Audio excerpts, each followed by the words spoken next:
Don't you worry about a thing. Jesus Christ is still the King. Welcome to The Uncommon Good with Bo Bonner and Dr. Bud Marr on Iowa Catholic Radio.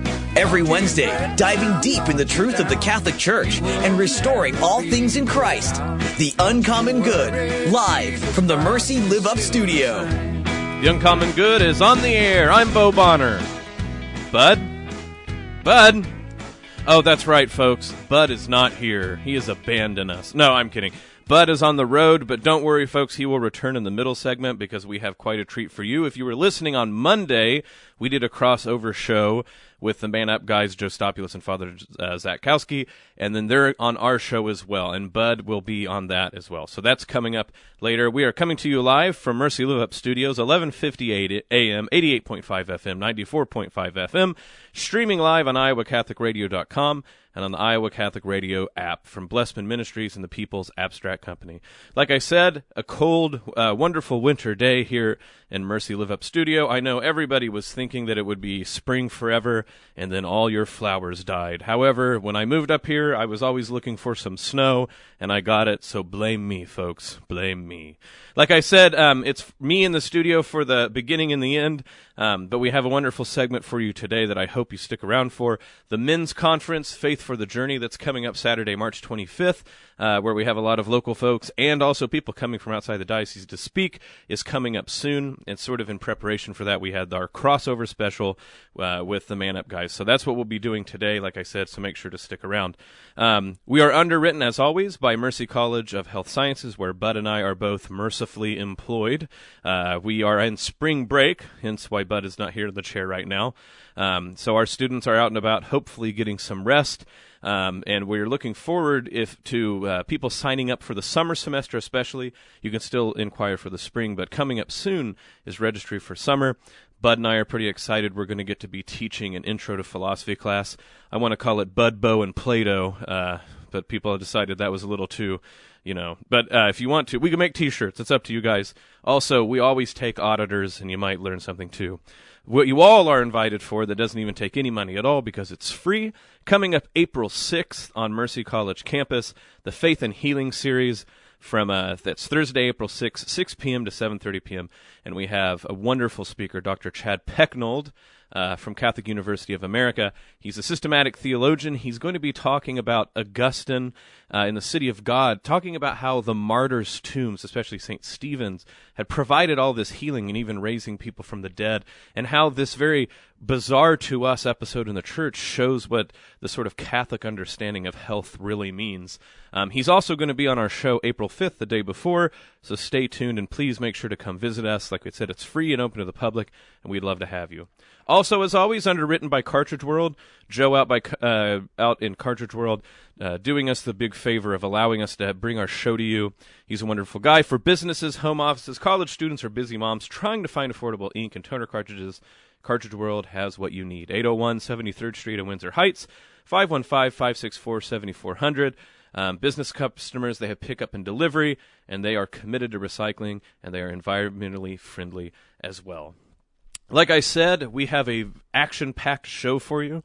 Not only do we have the middle segment with the Man Up dudes, I think some of them like to be called that sometimes, we also have for you, I think, one of our best, greatest big moments, why am I saying significant moments in church history? I'm using every word but the actual the adjective. Great moments in church history. It's really of the season.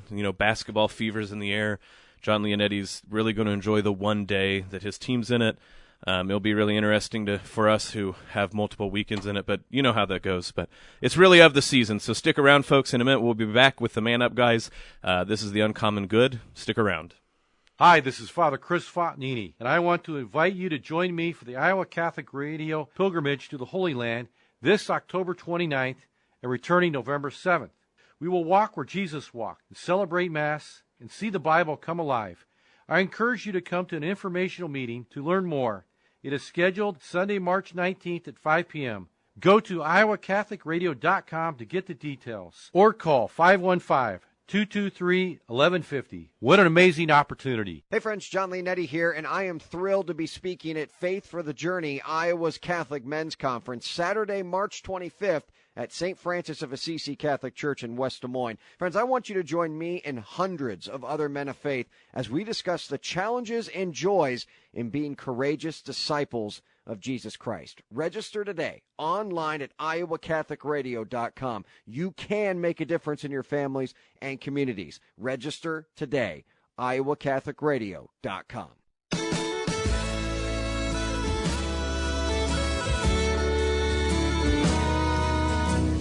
We're back with the Uncommon Good, Bo Bonner with Dr. Bud Marr, and we have special world-famous guest, not that type of world-famous, but world-famous to us, the Man Up guys, Father Zach, Joe. How are you guys doing today? Doing well. Great. That's a generous title. The world famous. Well, but being humble, we both agree with it. I agree.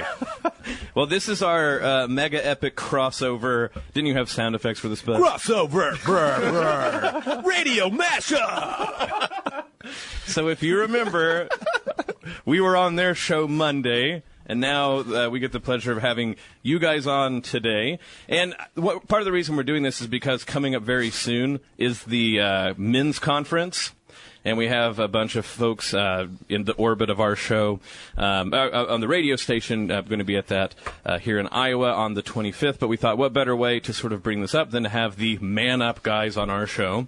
And, you know, you guys talk about a whole variety of topics pertaining to how men's spirituality matters. But, of course, for our show, we want to talk about the common good. So I thought, what's a better way than to talk about spiritual fatherhoods with Father Zach here, and also, Joe, how'd you put it? I said physical fatherhood, which I think he meant biological fatherhood. It's all the same. I ain't too good at science. Right. Either way, the idea being that the world needs fathers, and not just for individual or even for the nuclear family, but there's a way that society depends on this. So, first of all, welcome to the show, guys. I'm glad to have you on. Thanks for having us. Thanks for having us. So, I don't know, who wants to kick it off? We've never done the whole four people, crisscrossing. Bud, did you have a question for them to begin it off with? I'm not ready. I was hoping you would ask the first one. So I guess someone's going to have to be the alpha male, and that will be me. No, Father Zach, so what is it like for a spiritual father to, I don't know if it's counsel or interact with biological fathers, that's one I'm going with, and how is it that your role as spiritual father has a sort of wider cultural influence than just, what's good for this man, but what's good for society at large when it goes to effectively evangelizing to fathers? That's a great series of questions. I think one of the things about being a spiritual father is that you bring to life the God the Father, So I read yesterday that a priest brings the shadow of God the Father into life. That he brings that presence of God the Father, that love, that security, that protection, brings that into the church in a particular way. And I think especially through the sacraments of reconciliation, where people are healed and protected from sin and given the grace and the strength to continue to go forward. But also, in so many different conversations with men, what I've found is that I am so encouraged by and inspired by great men such as yourselves that are sacrificing for their wife. And I think, what is so beautiful on kind of the natural plane, which is that you're building up your domestic church in your house, I think helps me to build up the local domestic church that I'm tasked with, honored to serve. So I think we can really build each other up and support and encourage each other. It can be difficult in our day and age, though, right? Because a lot of folks grow up not in great family situations. And in my experience, that can even influence the way a person sees God or views God. God as Father. I don't know, do you deal with this sometimes in confession or counseling? We do sometimes, and there's so many, as there's so many absent fathers in the world, and of course, priests are imperfect in the way that they shepherd too. But so I think part of our goal is to heal that image of the father. That fatherhood is very good, and it's a beautiful thing, and to not let our human experience of our own father, if there's been wounds there, to let that influence the way that we see God the Father, who is the perfect Father. Joe, we now are going to turn to you for some brilliant advice in the biological realm. One of the reasons this is so important is because Joe and I need to get used to this, because we're going to be doing the radio sort of stuff for the men's conference on the 25th. True. And I think the reason they did this, I was pondering this, I don't think it's because we're better than our other two cohorts, but that, I think people feel bad for us because Bud and Father Zach, when people walk down the road and see them, they just want to go and confess their sins or have a shoulder to lean on. Hug us. Yeah, hug you guys. Mm-hmm. I think when they see me and Joe, they're like, when are we going to punch this guy? They usually walk to the other side of the street. Right, yeah. So I think that they're just being nice and realizing that we're made for radio. No, Joe, so, okay, so we're dads, but we have a billion other jobs, and you get home and... if you don't kick your kids out of the house, that's a good enough job, usually right? A win. That's a win. That's a win. I keep a column, a calendar, and I have a win or a loss. So that's how I keep track. What I really want to ask you, though, is so when you decided to do Man Up, like I said, Father Zach was a natural. When someone goes hey, you should talk about being a dad and a man on radio regularly. Yeah. What did you think about that request? Yeah, again, I don't consider myself the most manly of people. Anyone who's ever seen me, I weigh about 170 pounds soaking wet. I'm not I wasn't excelling in sports in any way, shape, or form in high school or anything like that. But no, I think at the end of the day, it's what I'm passionate about. I think I've seen, attending men's conferences, make a plug for men's conferences. I think it was probably 5 or 6 years ago I attended my first, and I just remember being on fire after my first men's conference and understanding the role and the importance of having strong Catholic men. And that's really what our show continues to come back to, is the fact that without strong men in the world, we got lots of strong women. This diocese is filled with strong women. We need to have strong men at the same time. And that's what got me excited. I think John was the one, Father Zach and I, when we started the show, it was from a telethon, or the carathon. We just literally had 1 hour on the carathon and just told jokes the whole time. And it went really well. We're like, that was fun. And then John's like, you should have an actual show. We're like, oh, okay, that sounds like work. That sounds like a John story, yeah. That sounds like a lot of work. But again, I think from an opportunity standpoint, that's what we need. We need to have strong men. And you asked kind of earlier, Father, the importance of it. What is it? What is the importance of it? And I go back to the stats. I wish I had them memorized, but unlike Dr. Bud and Father Zach, I'm not very smart, and so I don't have stats off the top of my head. But I have the gist of them. And really, what I come back to is a book that has a ton of these stats is Our Kids by Robert Putnam. If you've ever read that one, it's stat after stat after stat after stat of people who have good fathers versus not. People who come from single-parent households versus not. And that is a secular book, and it continues to drive home the point of the importance of having good fathers. And the more we can have, and especially from a spiritual standpoint, fathers leading their kids and leading their church and leading their work towards holiness, the stats bear it out over and over again how important it is. Well, this is The Uncommon Good with Bo Bonner and Dr. Bud Marr. I think all that's important. I'm really fighting the temptation now to go around and see who was the best at sports in high school. I don't think that's a good occasion for us. I was picked on in high school, so I lose that battle. All defense, my twin brother 8-man, Reno County, Kansas. At any rate, but my point being is, video game sports. Does that count? Super Bowl. Does that count? No, but I'm actually the Robert Putnam. That's something that when people want to throw out you Christians or you Catholics specifically, and you always talk about fathers, it's nice to be able to pull out his work, but specifically doesn't get bogged down in any sort of theology, just sort of shows the ramifications of not having fathers around. So with what you guys talk about on the show, I bat this around in my mind sometimes, and with the men's conference coming up, do you feel like there's a spirituality that's unique to men? I don't know. I don't have a very well-formed question, but I think if you Googled praying the rosary, a lot of the images would be of women praying the rosary. And we sort of, I don't know, there's statistics about men going to church less and things like that. When you go to places like the men's conference or on your show, what kind of vision do you set for men in terms of practicing the faith? Well, again, coming back to stats and stats that I don't have, but I know the gist of them. And this comes back all the way to Exodus. God challenged the man. He made the man the one to pass the faith on, right? Men, hold this and pass it on to your children.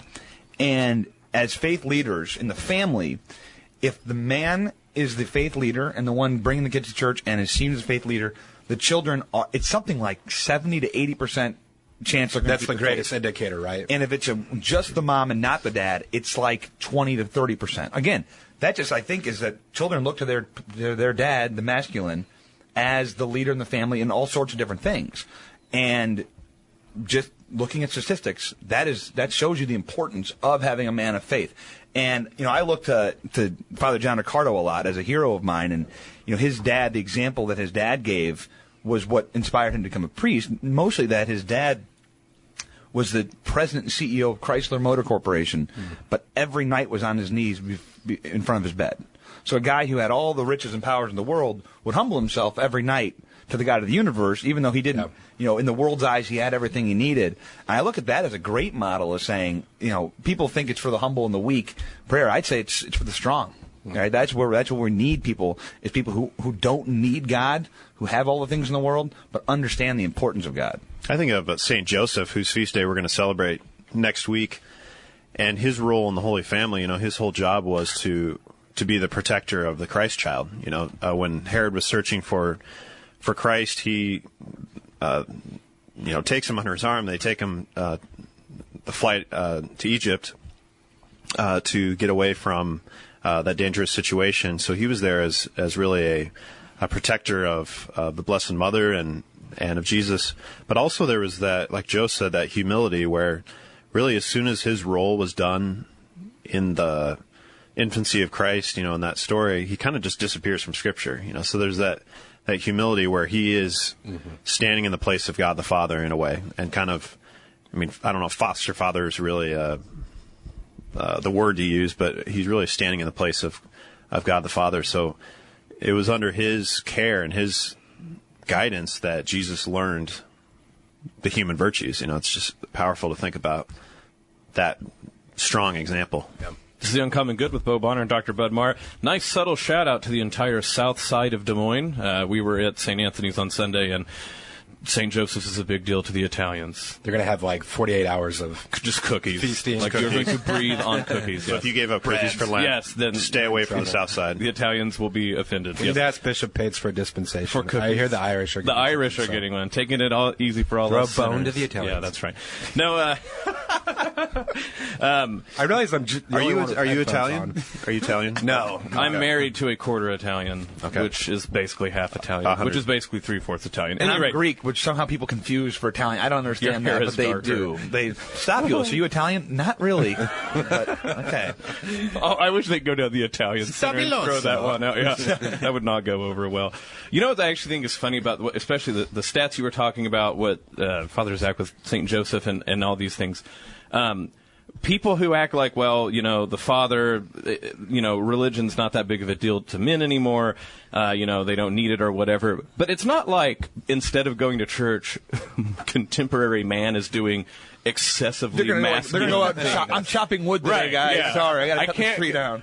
You sissies are going to mass. I'm going to go kill an animal. Yeah. Like you are sleeping in an air-conditioned house, and possibly starting to drink to watch football. Right? Those are the major things going on in the life of. I have to do something really manly, like play video games. Yeah, exactly. This might be like a big generational divide. One of the things that I bless God for every day is that our video games were not that great when I was a kid, so you could only play them for so long.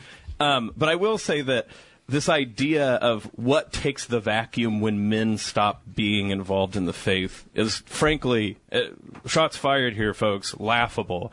It's laughable what we decide is masculine in the wake of what used to be masculine. Now, I'll be honest, I'm actually very much behind people who point out that to be masculine doesn't mean to be angry or roided up or testosterone or some of the classic things. Machismo. That really should be thrown out the door. This WWF, that's how I always envisioned this, though. Right. Sting was, I always thought, am I Macho wrong? Man Randy I was Savage wrong. Okay. is what you thought Ricardo was. Yeah, Yes, exactly. yes, yes. Darn it. No, so I don't mind throwing out some of these ideas, but this idea that, faith leader, religious, the one, like you said, we've been reading through Exodus and Numbers, and this idea that it's the fathers that take up the standard of their families and lead their family out into the wilderness following Moses and Aaron, the spiritual fathers, right?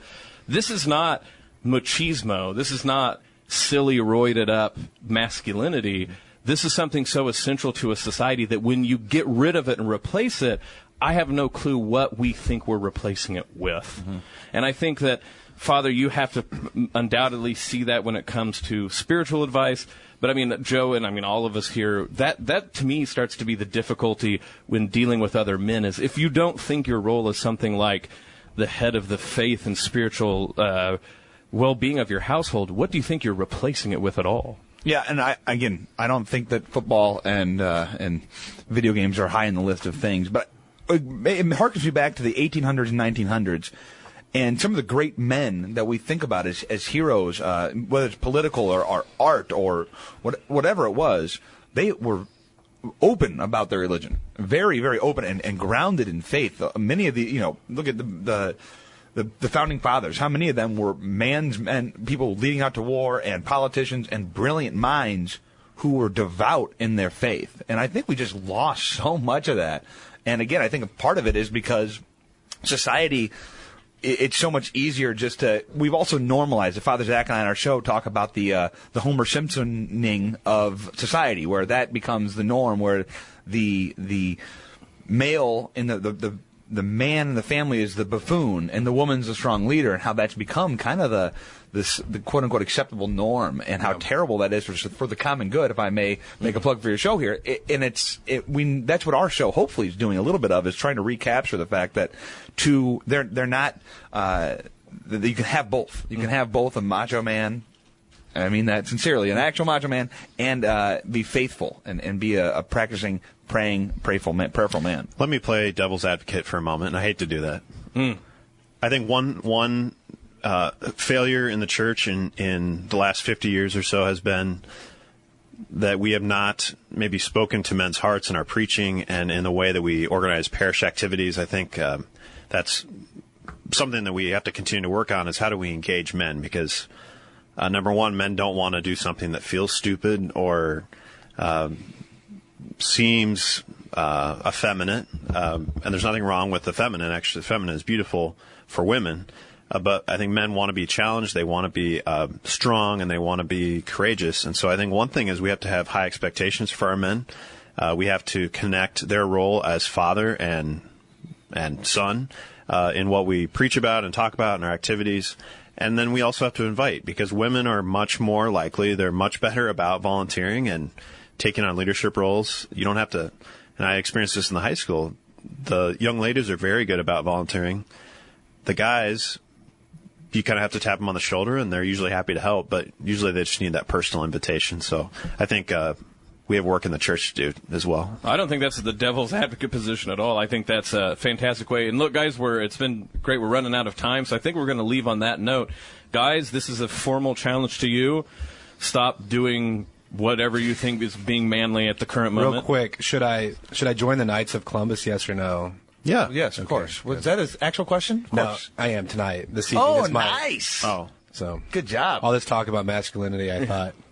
Does Knight help me? Knight Bud? Dr. Knight. Okay. On that, our crossover has to come to a close. Crossover weekend. Crossover. No. Thank you guys very much. God bless. We'll be right back in a minute on The Uncommon Good.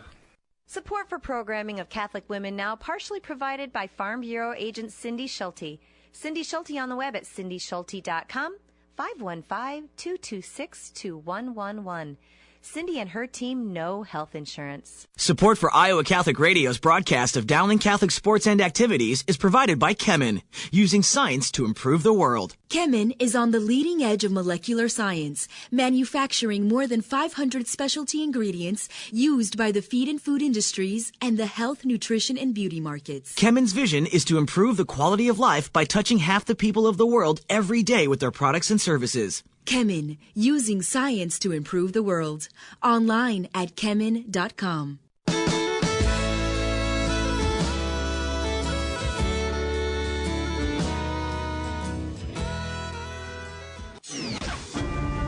And now, great moments in church history. The year 480. The place, Nursia, Italy. In the heated tournament between the forces of good and evil, the Cinderella team of God received a talent boost no one was expecting. when the twins Benedict and Scholastica were born into the fold. The Blue Bloods in Rome thought they had Benedict's commitment sewed up, Jim. But after seeing their numerous scandals rocking their program, Benedict has chosen the much lesser-known team of hermits. You would think playing in the Roman Colosseums would seal the deal for a young five-star like Benedict, but the thought of battling it out in the confines of a cave must have appealed to the old-school purists. With Scholastica rising through the ranks of the local all-star nuns, Benedict's renown and holiness convinced other recruits to join him in the Cenobitic monastery, coining a new term for the ragtag group of teammates as they upset the number 1 seeds of Satan, the Benedictines. This is amazing, Kent. The Devil's team keeps throwing haymakers at the Benedictines, attempting to sow discord, revolts against Benedict's leadership, stoking resentments, and even trying to drown the freshmen Morris and Placidus. But despite all these attempts, Benedict and his crew keep upsetting the competition. Finally, at the end of his life, St. Benedict saw the soul of his sister Scholastica rise to heaven with the angels. Shortly thereafter, he too achieved the goal every saint is after. St. Benedict is being held up by his teammates with his dying breath. He's offering his soul to the Lord. Benedict is ascending to the Father on an illuminated path to heaven. He got it! But time is short, the road is long. In the blinking of an eye, all that moment's gone. And when it's done, win or lose, you always did your best, 'cause inside you knew the one shining moment you reached for the sky, and one shining moment you knew, one shining moment you were willing to try, one shining moment. The Benedicts are lifting the trophy, St. Benedict's medal. And you can be a part of his victory as well. Just get a St. Benedict medal blessed and wear it for the rest of your life. This has been another Great Moments in Church History. Well, I think it's been confirmed, folks. This has been twice this week that I've been recorded singing on radio. So I have to confess that when I was a kid, what I thought I would be on the radio doing was singing. I had my terrible, horrible 90s alternative band, and I thought I was going to sweep the airwaves. So without Bud here, I can kind of throw my weight around and end up singing twice on the radio this week. So I hope you enjoyed that. We're already running out of time. This has been a fantastic episode. I'm glad that you guys have got to hear it. Just real quick, an appeal to, we are a nonprofit here at Iowa Catholic Radio. I know you think we're raking in the big bucks with, we have talent like Deacon Tony running the boards. You figure that's a lot of money. But actually, nonprofit, so maybe between your other bills, if you can send us a donation, we would gladly accept it to keep doing the Lord's work here. And also check out Bible in a Year, 5 a.m. every day to keep up and hearing the Word of God. This has been The Uncommon Good. May the Prince of Peace reign in your hearts, in our families, in our city, our country, and the entire world. This has been The Uncommon Good. We'll see you next week. God bless. The Uncommon Good with Bo Bonner and Dr. Bud Marr is heard Wednesdays at 9 a.m. and 9 p.m. on Iowa Catholic Radio and on the official Iowa Catholic Radio app.